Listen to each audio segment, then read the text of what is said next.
Literatura e Outras Viagens apresenta Podcast Leov, temporada Lei Aldir Blanc, Santa Catarina.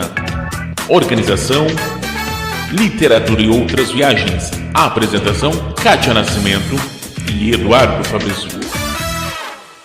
Saudações literárias a todas e todos os estudantes ou amante da literatura, ou as duas coisas, né? Esse é o podcast Literatura e Outras Viagens. Começamos mais um episódio. Estamos nessa série em Itajaí, falando sobre o patrimônio, né? Patrimônio histórico das casas tombadas de Itajaí. Aí, com o patrocínio da Fundação Cultural de Itajaí, eu vou chamar a nossa âncora gaúcha, que está tomando chimarrão. Está tomando chimarrão, Kátia? Não estou tomando chimarrão. Bom dia, Eduardo. Bom dia. A nossa convidada está, né? Eu já vi ali. Está tomando chimarrão a nossa convidada? Sim. Eu estou tomando um chazinho aqui. Não é chimarrão? É tereré. Eu estava tomando um suquinho. Eu estou tomando água com limão. É que está usando a bomba? É que eu tomo de canudinho, né? Para não estragar os dentes. É canudinho, aqueles canudinhos super... como é que é? De alumínio, de metal, né? É, um canudinho de inox, ecológico. A nossa convidada é toda ecológica, a gente já vai falar dela. Então, Eduardo, nosso patrocínio é Fundação Cultural de Itajaí, Prefeitura de Itajaí, e a Lei Aldir Blanc, né? A gente não pode se esquecer, né? Lei Aldir Blanc. Então, nós estamos aqui hoje com a Gica Voit, a produtora do nosso projeto. Ela é que vai fazer tudo o que precisa, só me falta ficar nu para chamar sua atenção. Essa é a Gica Voit, produz. Nossa Senhora! Tirei lá do fundo do baú essa. Meu Deus, ninguém precisa ficar nu, calma. Tu conhece, mas calma isso é uma música. hora. Tu conhece essa música, Gica? Não conheço. Ai, pois é, mas é que eu sou muito velha. Cara, pronto. Só me falta ficar nu para chamar sua atenção. Hoje eu tô De toda... A Kátia tá musical hoje. Gente, Roberto Carlos. Roberto. Olha! Quando eu tinha 15 anos, eu acho. Eu não estava lá ainda. Não estava. Faz muito tempo, Gica. Eduardo nem pensava em existir. É só uma idade, é só um marco, né? Nada a ver, né? Só um número. Os meus exames laboratoriais dizem isso, que é só uma questão de idade. Assim, de números. De chegar. De números. Gente, mas olha só, já que vocês começaram, eu vou dizer que eu estou muito feliz de estar aqui participando desse podcast que tem um nome que eu acho muito legal, que é podcast Leov, esse podcast russo. Que é um enorme prazer participar desse podcast que nasceu como um podcast internacional, agora ele é totalmente itajaiense, né? Que Eduardo se mudou para cá. E também estou muito feliz de poder estar aqui falando com Kátia Regina e Eduardo Fabrício, Giovana Cristina. Giovana Cristina. Ela agora inventou de me chamar de Kátia Regina. Nem o meu nome pai, da pessoa, né, gente? Que deu esse nome para mim, não me chamava de Kátia Regina. Pensa. Mas é legal, né? Vamos não aproveitar é, não. E fazer um pouco de novela mexicana. Kátia Regina, Giovana Cristina e Eduardo Fabrício. Olha, Kátia, você nunca tinha pensado nesse nome como nome artístico? Não. Por quê? Qual que é o trauma? Eu gosto do meu nome, eu gosto de Kátia. Eu sou Você Kátia. sabe o que quer dizer Regina, Kátia? Rainha. Mas eu não sou rainha. Mas é lógico que é. Então, Gica, Kátia, conta para nós aí como que é participar desse projeto maravilhoso das casas tombadas de Itajaí. A gente gostaria que tu falasse sobre a produção cultural, né? O que é produção cultural? Por trás dos bastidores, eu que convivo contigo sei que é um monte de trabalho, né, mesmo. Eu vejo tu fazer isso, né? Mas eu vejo também, ouço as pessoas dizerem: precisa de um produtor cultural, para quê? Um produtor cultural, qualquer um faz um projeto, qualquer um escreve um objetivo, né? Qualquer um escreve uma justificativa, né? Que tem 500, não sei quantas palavras, 5.000 palavras, acho que é.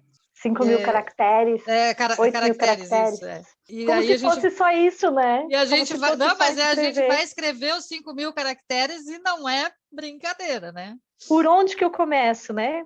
Primeiro falando que é um prazer participar desse projeto, né? Esse projeto que tem pessoas que eu adoro, eu gosto de trabalhar com gente que eu gosto, assim, isso é muito bom. E pessoas que eu admiro mais até do que pela amizade, mas que eu admiro a forma que trabalham, né? Então, fiquei muito feliz, Kátia, com o teu convite, foi tu que me convidou. Não é a primeira vez que a gente trabalha juntas, mas eu acho que é a primeira vez num projeto teu, né? Eu acho que a gente já trabalhou juntas em projetos de outras pessoas, né? E é a primeira vez que a gente trabalha juntas num projeto teu. E, bom, fico muito feliz. Esse projeto tem também a Júlia, né? Que é a tua filha, que é arquiteta.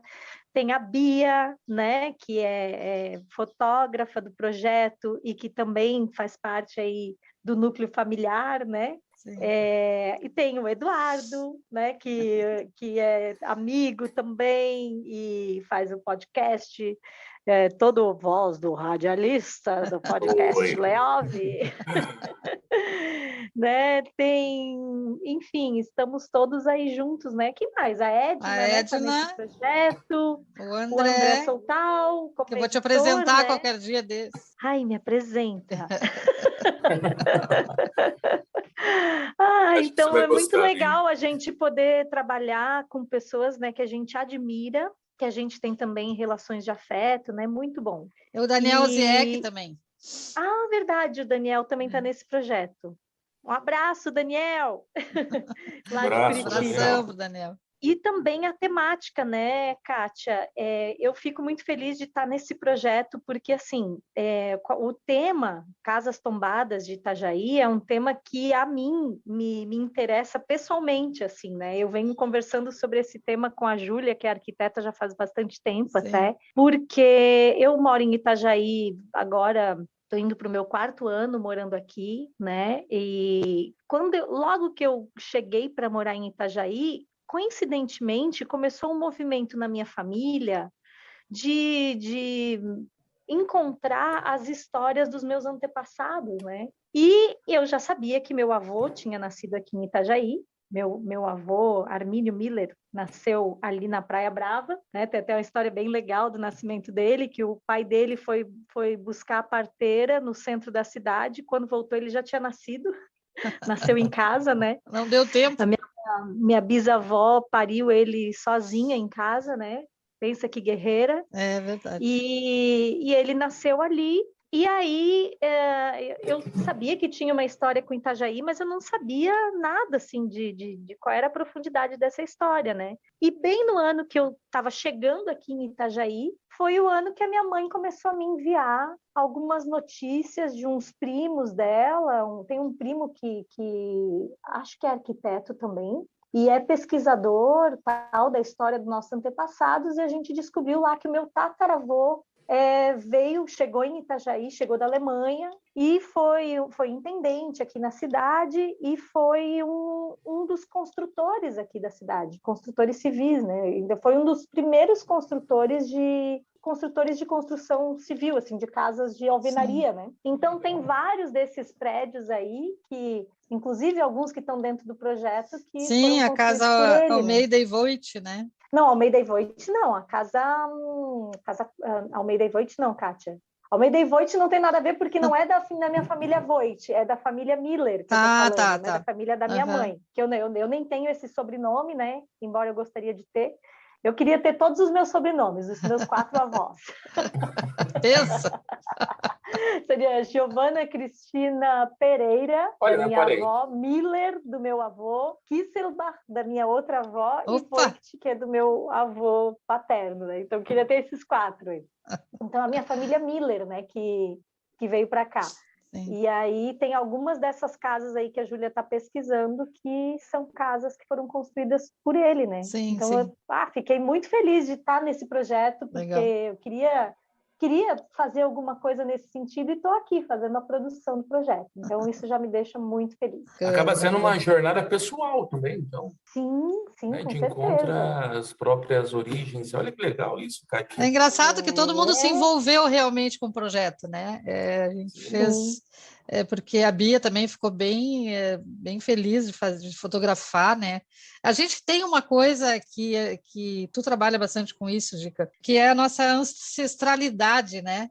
A importância da ancestralidade. Eu acho que isso mexe com a gente, mesmo a gente que não é daqui, né? Nós não somos catarinenses, né? Nem a Bia, nem a Júlia, nem eu, né? Nem o Eduardo. E a gente fica, de alguma forma, emocionado, assim, mexendo nessas coisas, né?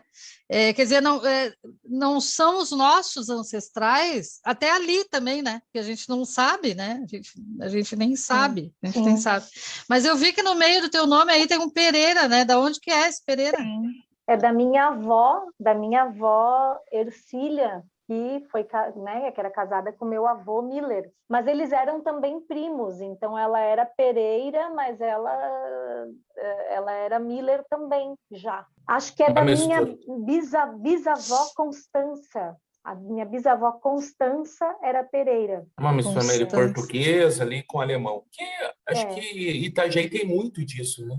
Tem uma história, uma imigração portuguesa muito forte aqui, sobretudo, acho que do pessoal Os Açores? Isso. Açorianos, dos né? Açores, né? Que influencia, inclusive, no sotaque, nessa região, né? E dos alemães, né? Nem precisa contar muito, que a gente consegue ver pelo nome das ruas, né? Gica, então conta para nós. Essa mistura de tudo isso. Kátia, agora eu tô falando e descobri que eu sou a única catarina desse projeto, né? Olha só. A gente tinha falado isso no outro podcast. Então, o Eduardo, o Eduardo é de São Paulo, na verdade, né, Eduardo? Foi criado em Curitiba, mas é de São Paulo. Radicado em São Paulo. A Bia também é de São Paulo. A Júlia é de Pelotas. Eu sou de Rio Grande. Na verdade, nunca me considero de Rio Grande, né? Porque eu só fui registrada em Rio Grande, mas fui criada em Pelotas. Quem mais? O André de Alegrete. Do Alegrete. E a Edna, não sei onde nasceu. E a Edna é de Uruguaiana? Ela é ou de São Luís Gonzaga. São Luís Gonzaga, acho que ela é São Luís Gonzaga. A mãe dela. Daniel E o Daniel é de Curitiba. Então é uma... Só que assim também, né? De onde é que a gente é, né? A gente nasce num lugar, mora em vários lugares, os nossos antepassados nasceram em outros, alguns nasceram em outros países. Então, assim, no final, a gente é essa mistura fina. Mistura fina mesmo. A gente é essa mistura mesmo, né? E a cada um que a gente conhece e vai convivendo, a gente vai adquirindo novos hábitos, vai conhecendo novos costumes. É muito gostoso, né? Essa mistura. Eu acho que para ver um desprendimento de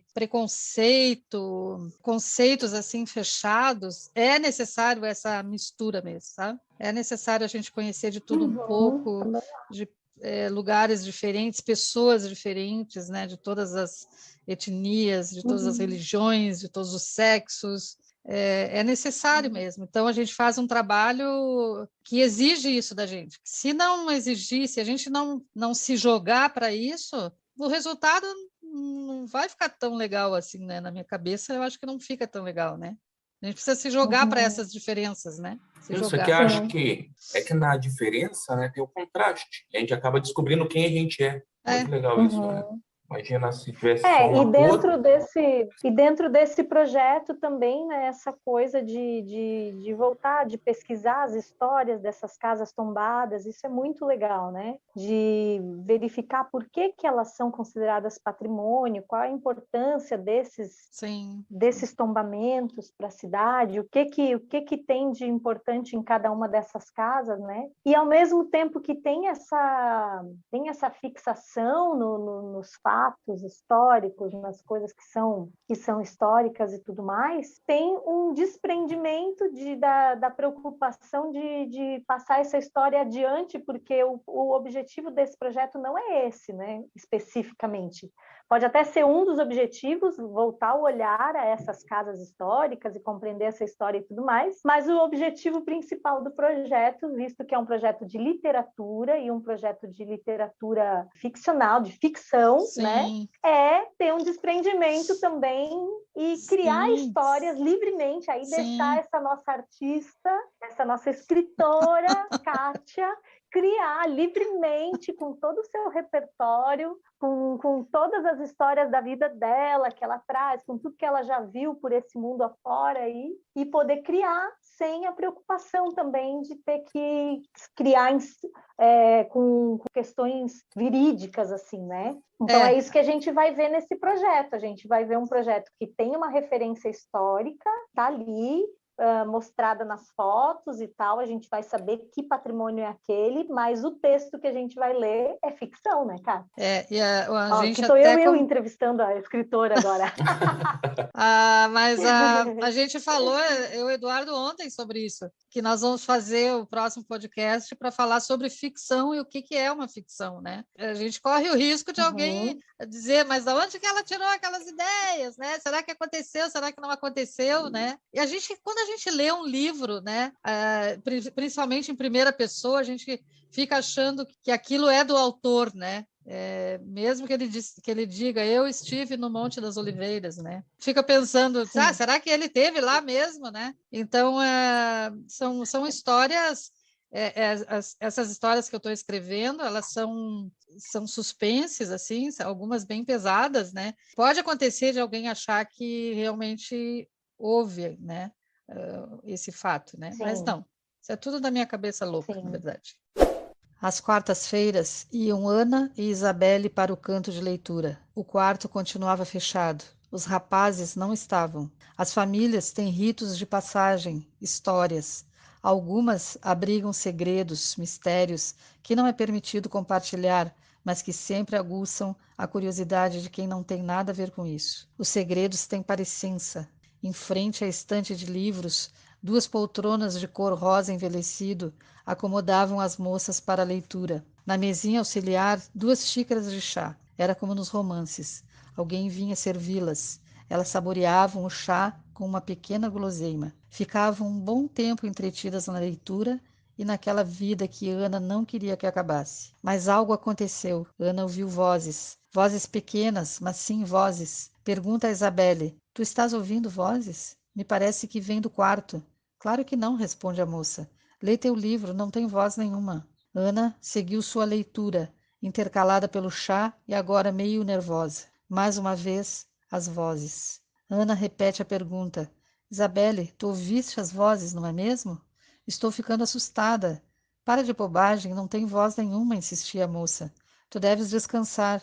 É verão intenso, deve ser o cansaço que os dias quentes trazem. Ana foi embora e silenciou remoendo o episódio. O que poderia ser? Todas as vezes que ia lá ouvia algum ruído, mas nunca foi tão forte como hoje. Será que deveria falar para alguém? Sua mãe, quem sabe? Não, ela não a deixaria mais ir, e ela gostava de ir à casa grande. Procurou esquecer.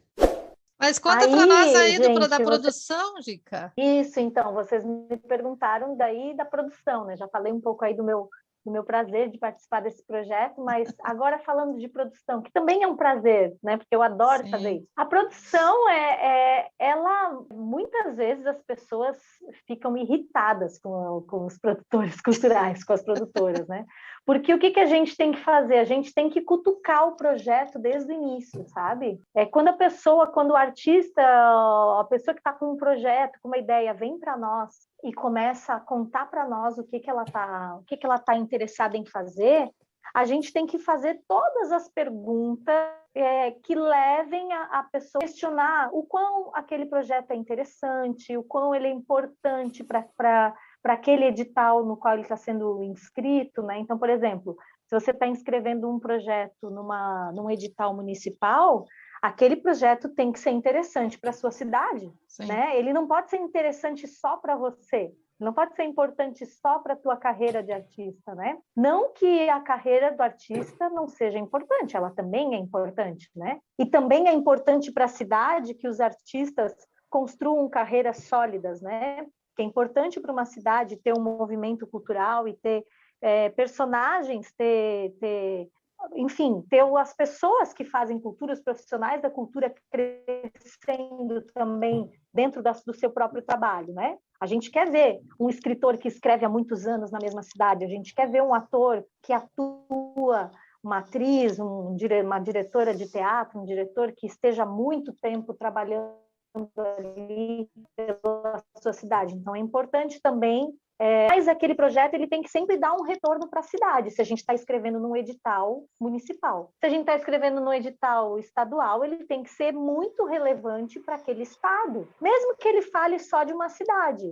Por que é importante que o estado saiba daquilo que acontece naquela cidade, né? Enfim, então a primeira coisa que um produtor cultural faz é lá no comecinho do projeto conversar com a pessoa que está propondo o projeto e investigar e cutucar ela, tá, mas tu pensou nisso? E tu pensou naquele outro? E tu acha que esse valor que o edital está propondo é suficiente para cobrir toda essa ideia que tu quer?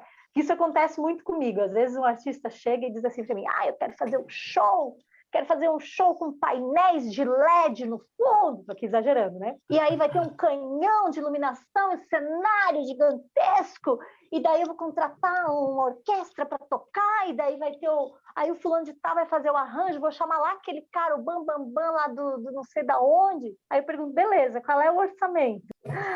O edital é 15 mil, que é o orçamento. Meu amigo, 15 mil, né, em cultura não dá para fazer nada, gente, não dá para fazer nada, né? Os editais aí, em geral, são editais de 20, 30, 40, 50 mil, aí, né?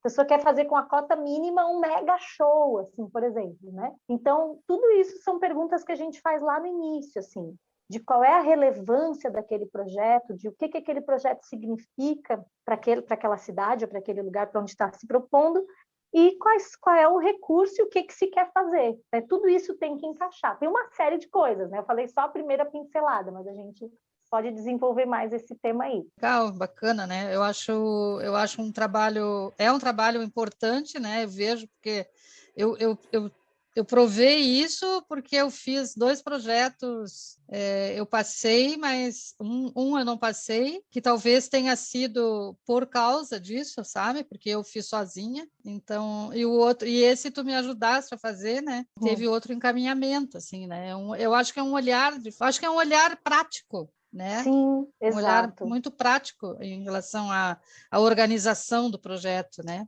Porque quem está acostumado a escrever, por exemplo, eu sento aqui, escrevo o dia inteiro, eu não estou pensando como é que eu vou fazer as outras coisas. Mas como é que eu vou colocar isso no projeto? Tu falou uma coisa aí, o olhar prático, isso é verdade, porque assim, em geral, quando a gente cria o nosso próprio projeto, eu sou artista também, eu sei, né? Quando a gente tem as nossas ideias, a gente tem um olhar apaixonado sobre elas. Sim. E o olhar apaixonado é como na vida, assim, né? A paixão, ela esconde coisas, né? Quando a gente está apaixonado, a gente não vê os problemas da outra nem quer pessoa. Ver. Na verdade, nem quer ver. Se alguém diz para ti, não vai por aí, tu diz, não, mas eu quero, porque eu quero, né? Exato. E assim também é no projeto cultural, né? O artista, a pessoa que está propondo, ela é muito apaixonada por aquilo que ela está fazendo. E a aí frase, vem um produtor... E a frase, qual a relevância que este projeto tem para a tua cidade, ela é quase que um banho de água gelada, porque como assim o meu projeto não tem relevância para a cidade, né? Claro que tem, eu quero que todo mundo leia o meu livro, eu acho que é importante, né? Quer dizer, não é bem assim, né? Não é bem assim. Pois então, tem que pensar que às vezes tem lá 500 pessoas escrevendo para o mesmo edital e só tem 50 vagas, né? Sim, sim. Então, assim, aquele projeto ele tem que ser realmente muito abrangente, né? Ele tem que ser relevante, ele tem que abarcar um público, não em termos de número, mas ele tem que ser acessível a mais gente, né? Sim. Quanto mais a gente se preocupar com isso também, né? Que quantas pessoas vão poder acessar esse projeto, né? E qual vai ser a durabilidade dele, né? Porque tem projetos que um livro, por exemplo, a gente escreve um livro, um livro, ele pode ter um caminho enorme, né? A gente lê livros que são centenários. Sim. Então, tu vê, se foram projetos que deram muito certo, né?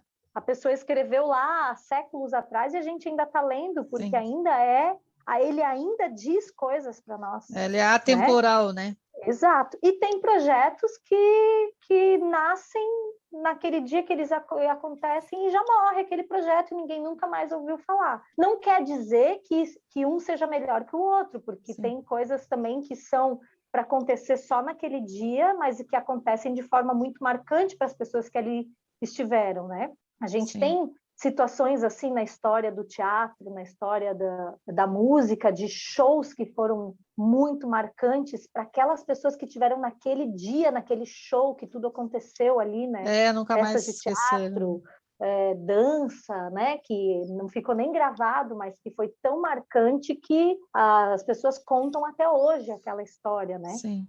E mesmo contar a história de algo que aconteceu surpreendente na história da música, da arte, ainda reverbera, ainda ecoa um pouco daquilo que aconteceu, né? O palácio é uma das construções mais lindas de Itajaí. No piso da frente há uma grande estrela, um corpo celeste, produtor e emissor de energia com luz própria e cujo deslocamento na esfera é quase imperceptível ao observador na Terra. Há deslocamentos muito imperceptíveis, tendem à obscuridade. Quando pensamos que estamos seguros ali, essa segurança já se dissipou. Mas a estrela segue bela, exuberante, emanando energias. Boas ou ruins, tanto faz. Ela deve permanecer. Há quem diga que tem luz própria. Na vida, há que perceber os deslocamentos. O senhor superintendente está hoje no palácio para fazer seu discurso autoritário sobre um assunto de extrema necessidade. Estavam todos sendo atacados por um grupo de agentes infecciosos diminutos, desprovidos de metabolismo independente, que se replicam somente no interior de células vivas hospedeiras. Na bem da verdade, o que se replicava a cada dia era a ignorância, se proliferava de um modo galopante. Então, enfim, mas são essas coisas que a gente cutuca lá no início do projeto, né? Vamos lá, para que é bom? E às vezes o produtor coloca, além de perguntar, ele dá ideias também. Né? O produtor, tem produtores que têm um repertório artístico grande, que atuaram como artistas também, que trabalharam em espaços de gestão pública cultural, que há muito tempo estão participando de conselhos, construindo as políticas públicas culturais, que atuaram em outras áreas também, em áreas afins, como educação, enfim. Esse é o leque do produtor cultural, da produtora cultural.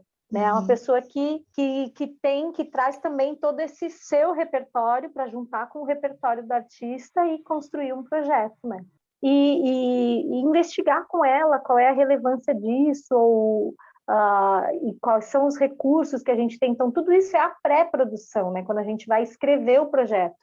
Mas a função do produtor cultural, ela se mantém durante todo o projeto, né? No começo é só isso, mas depois o produtor cultural fica ali acompanhando o projeto, vendo se está dentro dos prazos, tirando dúvidas da pessoa que está executando o projeto, auxiliando se precisa, às vezes... Não estou conseguindo acessar tal lugar, falar com tal pessoa, o produtor cultural ajuda a resolver essas questões também práticas. Tudo que é de ordem prática do projeto, o produtor cultural está ali para isso. E no final do projeto tem sempre uma coisa muito importante que o produtor cultural foi cuidando ao longo do projeto, que é a prestação de contas. Sim. Né? Então, a pessoa que faz a produção cultural, ela tem que pegar todo o material de tudo que foi executado, ela tem que fazer relatórios por escrito, ela tem que printar telas que demonstrem de que forma que o projeto foi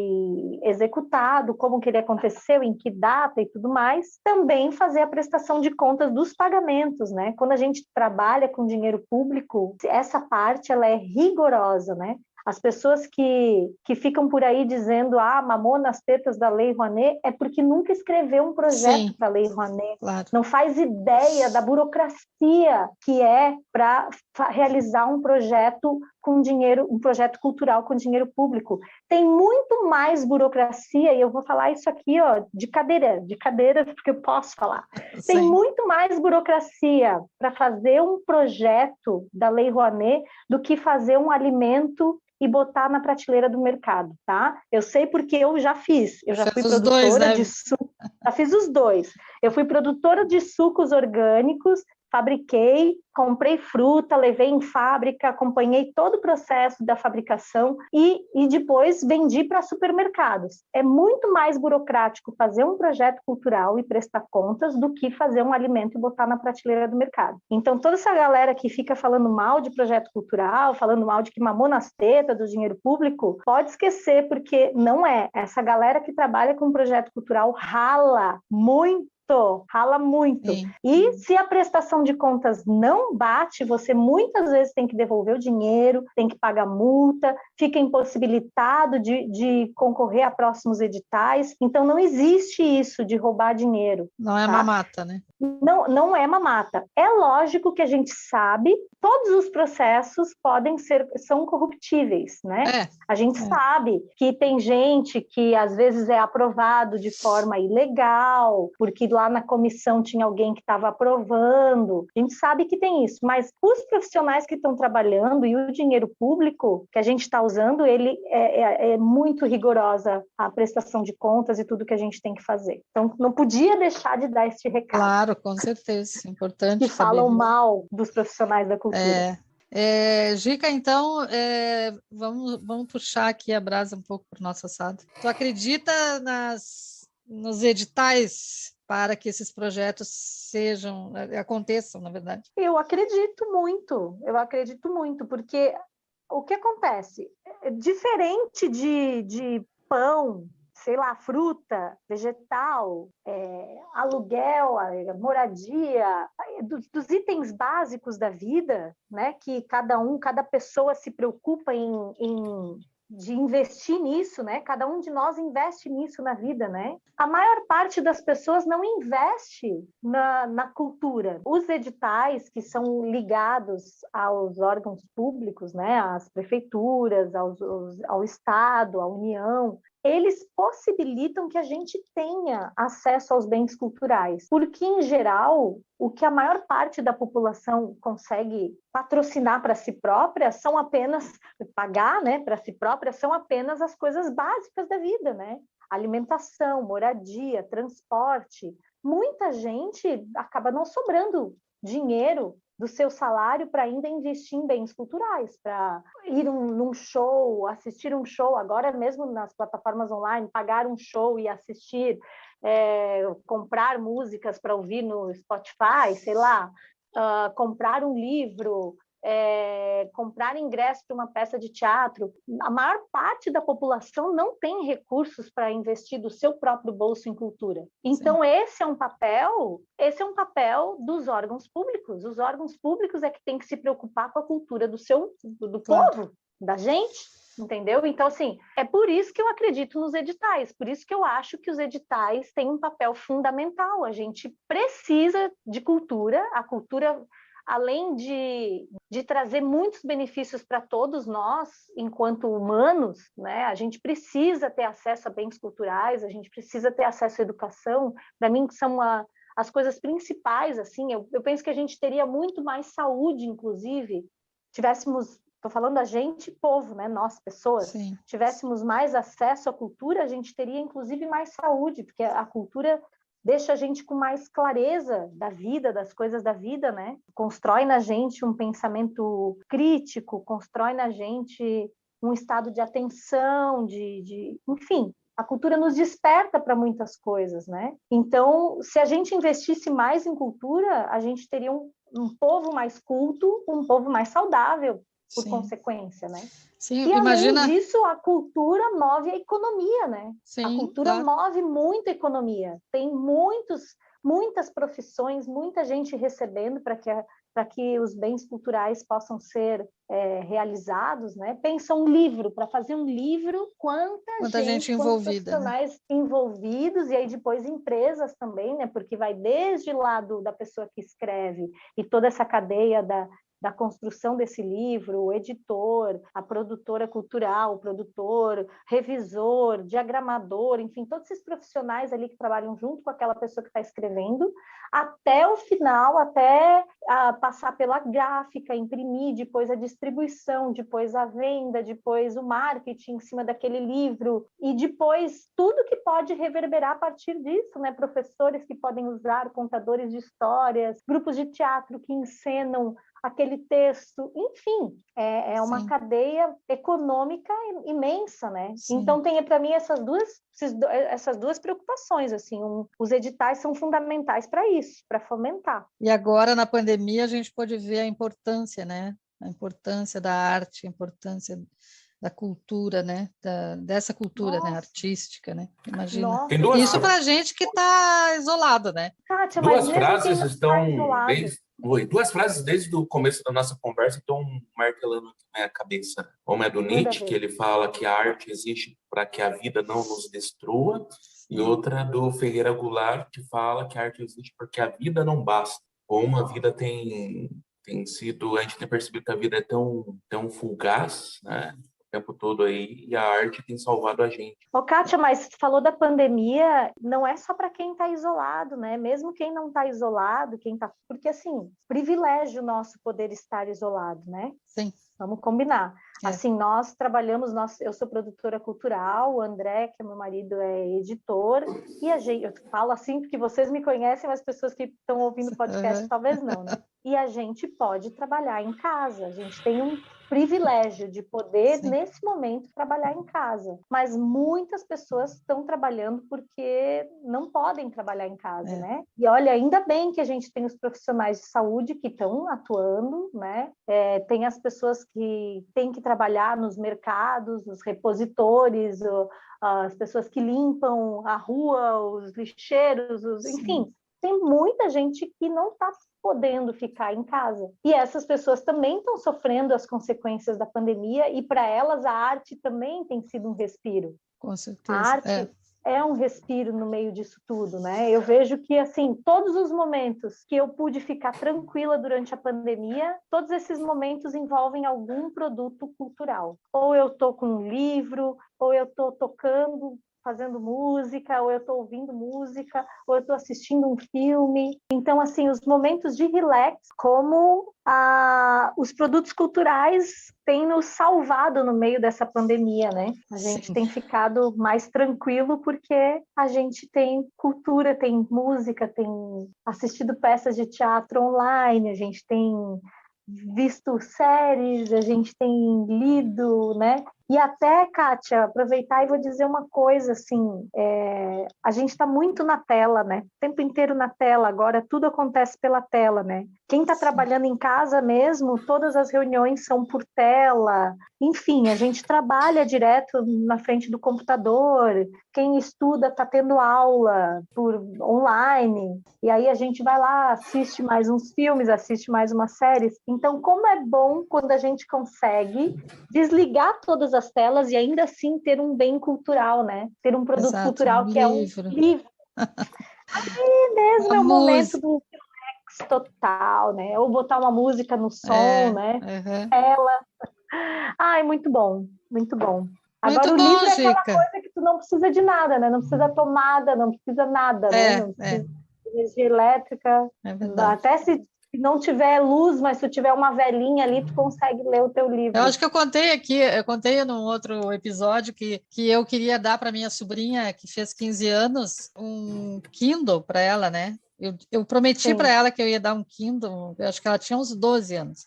Aí eu disse, quando tu fizer 15, eu vou te dar um Kindle. Aí agora eu disse, vou te dar o Kindle então, Renata. E ela disse, ai tia, tu me desculpa, mas se tu me der um livro eu vou gostar mais. Ai, que linda!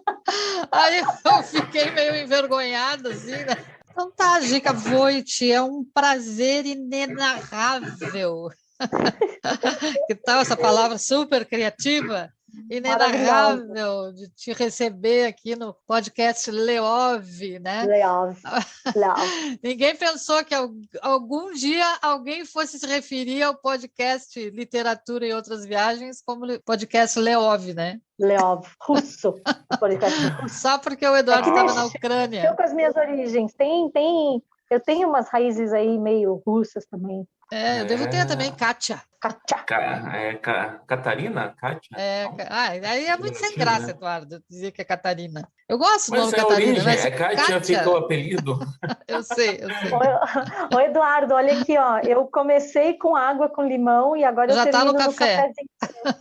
O André Soltal trouxe para mim, olha que charme. Que lindo. Olha, Isso significa que ele já está... Até para marcar aqui um momento. Que eu ganhei da Kátia, ó.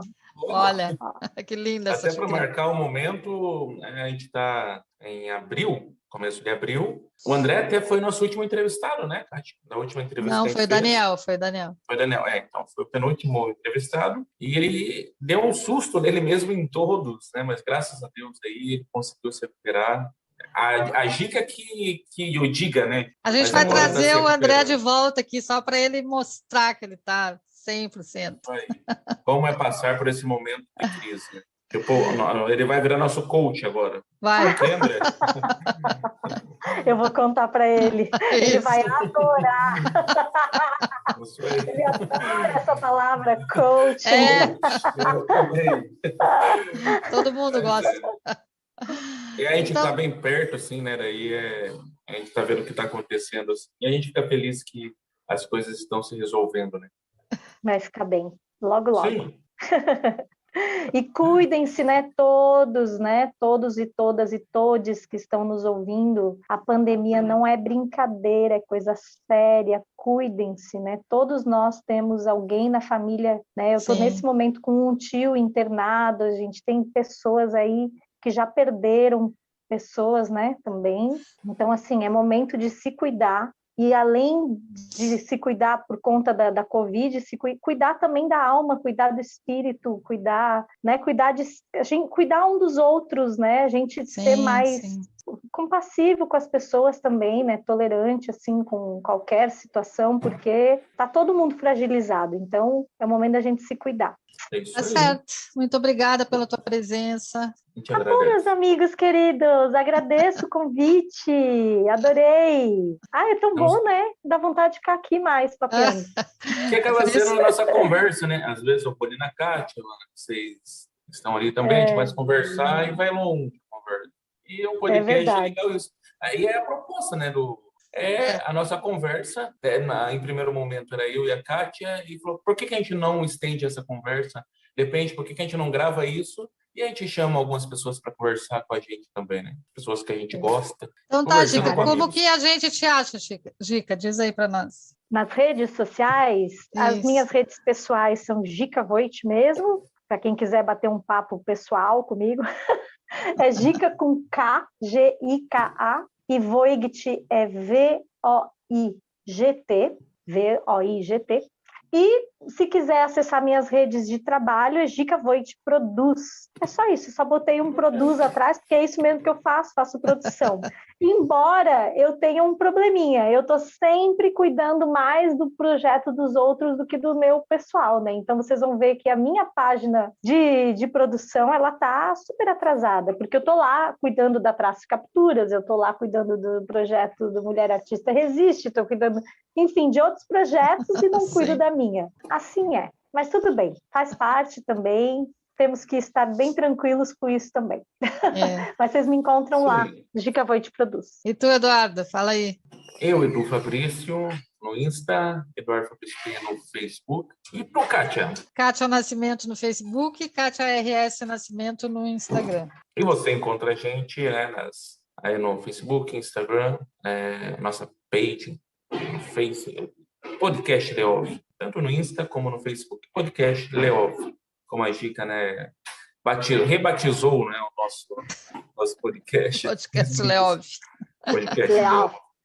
Literatura e Outras Viagens. Você, nosso ouvinte, que nos acompanhem. Esperamos que vocês curtam, que vocês compartilhem esse vídeo. E a gente está colocando material lá no YouTube agora, né, cara? Ajudem, curta, compartilhe, mostre para sua tia. Ó, tia, quer ouvir sobre literatura? Olha esse programa aqui, ó.